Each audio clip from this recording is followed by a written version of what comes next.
দেশে আর শান্তি থাকে? আগেকার যুগের মানুষ আর নাই। এই এলাকার মধ্যে আমি একা আছি, যার 150 বছর বয়স।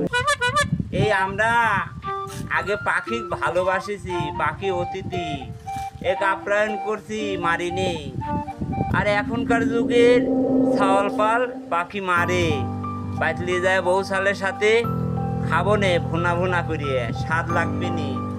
দেশে পাখি না থাকলে শান্তি থাকে? আগে পাখি ভালোবাসো, তারপরে শান্তি খোঁজো। এই গাছ ভর্তি পাখি হিরিকের সময় দেখছি, আর এখন একটা পাখিও দেখা যায় না এই গাছে।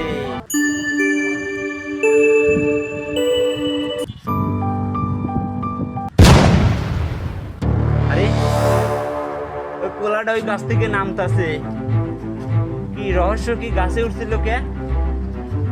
এই ওর হাতে তো পাখির বাচ্চা দেখা যায়।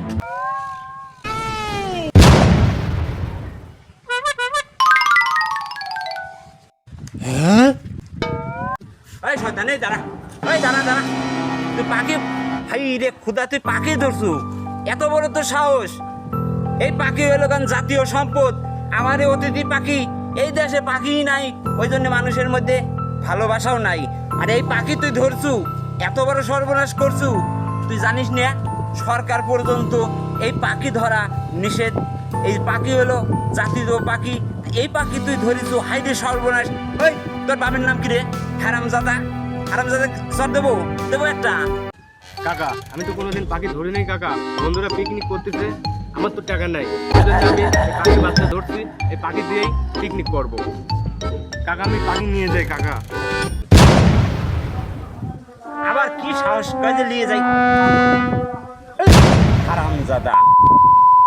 কাকা একটাই তো পাখি কাকা, নিয়ে যাই আমি কাকা।